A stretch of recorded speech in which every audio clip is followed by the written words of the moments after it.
Dr. Abul Pakir Jainuddin Abdul Kalam, popularly known as APJ Abdul Kalam, was one of the most respected scientists, teachers, authors, and statesmen of India.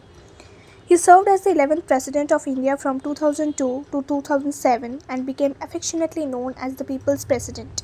He is also remembered as the Missile Man of India because of his important contribution to India's missile development programs. Abdul Kalam was born on 15th October 1931 in Rameshwaram, a small town in Tamil Nadu.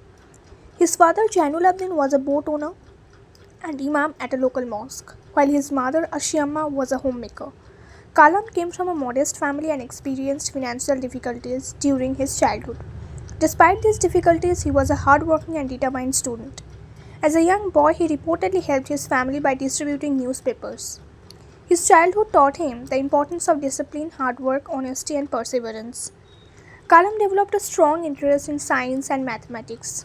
After completing his schooling, he studied physics at St. Joseph's College, Tiruchirappalli. Later, he studied aeronautical engineering at the Madras Institute of Technology. After completing his education, Kalam began his career in India's scientific and technological institutions.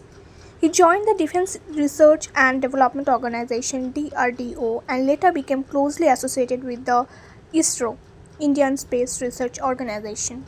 At ISRO, Kalam worked on India's space program and became the project director of the SLV-3, India's first indigenous satellite launch vehicle. In 1980, SLV-3 successfully placed Rohini satellite into near-Earth orbit. This achievement was an important milestone in India's space program. Kalam later returned to DRDO and became an important figure in India's integrated guided missile development program. He contributed to the development of missiles such as Agni and Prithvi. Because of his contribution to India's missile technology, he became popularly known as the Missile Man of India. He also played a significant role in India's defense and strategic technology programs. He was closely associated with India's 1998 Pokhran II nuclear tests, which demonstrated India's growing scientific and technological capabilities. Kalam received numerous awards for his contributions to science and public service. Some of his most important honors were Padma Bhushan in 1981, Padma Vibhushan in 1990, Bharat Ratna in 1997. The Bharat Ratna is India's highest civilian award. Receiving it was one of the greatest recognitions of his career.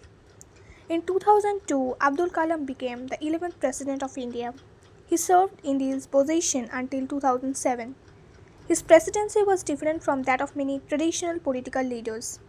Kalam was especially popular among students and young people. He regularly interacted with students, visited educational institutions, answered their questions, and encouraged them to dream about the future. Because of his friendly personality and his connection with ordinary citizens, he became known as the People's President.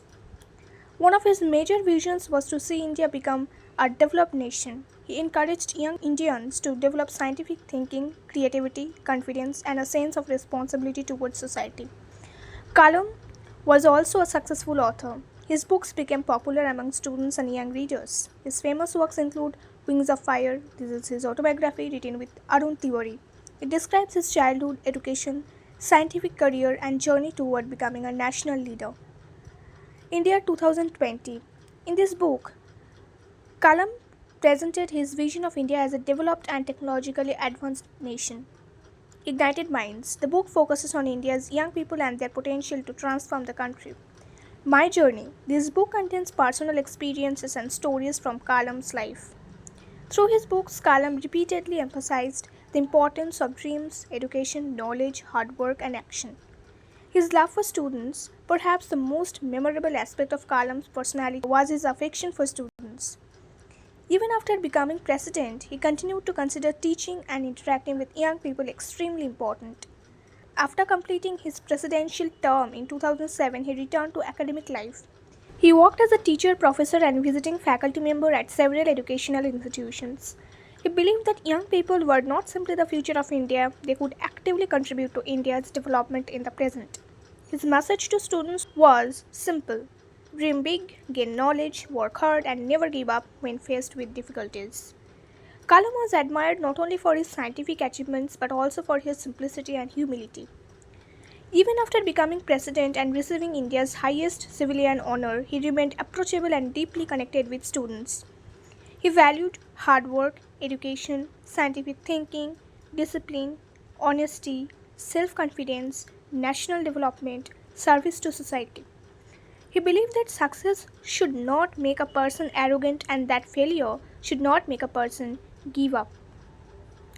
On 27 July 2015, Abdul Kalam traveled to Shillong, Meghalaya to deliver a lecture to students at the Indian Institute of Management, Shillong. During the lecture, he became unwell and was taken to a hospital where he died at the age of 83. His death was deeply mourned across India. People from different backgrounds remembered him as a scientist, teacher, author, president, and above all, an inspiring human being.